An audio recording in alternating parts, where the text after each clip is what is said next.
घर में फैला सन्नाटा उस तूफान से पहले की खामोशी थी, जो अब सरू और वेद की सच्चाई सामने लाने के बाद पूरे घर को हिला देने वाला था।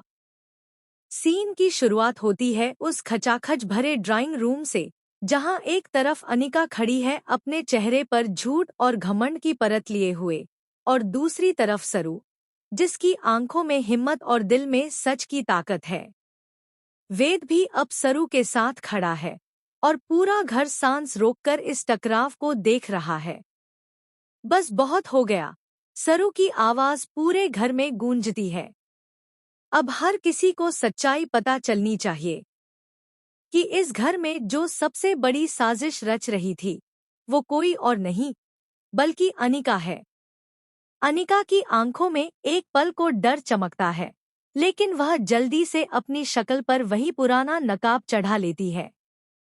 सरू अपनी जेब से एक चिप निकालती है, वही पेन ड्राइव जिसकी तलाश में अनिका ने उसे कमरे में बंद कर दिया था। तूने सोचा था कि तू इस वीडियो को जला देगी और सब खत्म हो जाएगा? नहीं अनिका, ये कॉपी मेरे पास भी थी, और अब पूरा घर देखेगा तेरी असलियत।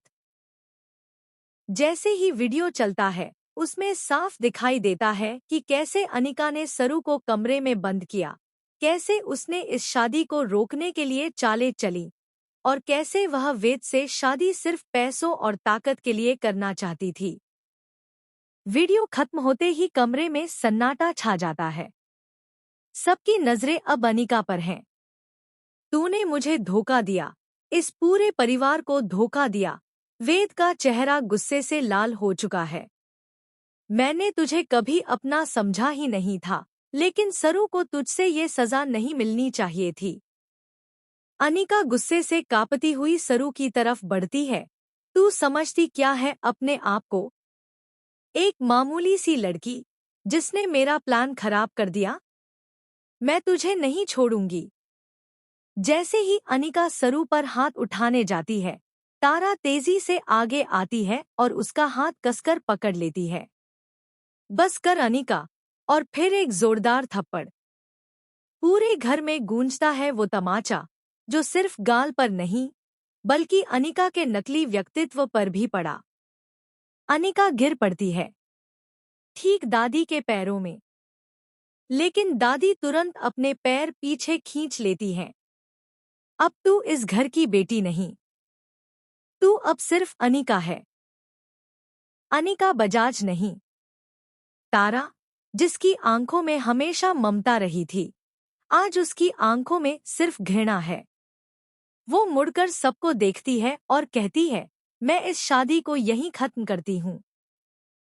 ये एंगेजमेंट, ये रिश्ता, सब कुछ अब खत्म। नानी कुछ बोलने ही वाली होती है, लेकिन तारा उन्हें भी रोक देती है। आपकी परवरिश का ही नतीजा है ये अनिका। आपने इसे सिर चढ़ाया और देखिए इसका नतीजा।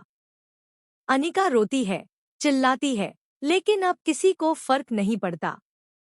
दादी कहती है, अब तू इस घर से जा, अभी और इसी वक्त, और वह उसे धक्के देकर घर से बाहर निकाल देती है।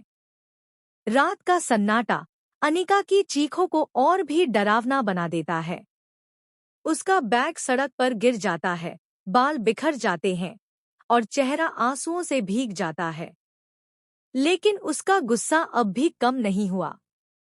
मैं नहीं हारूंगी सरू, तुम सबको तुम्हारी औकात दिखा दूंगी, वह चीखती है।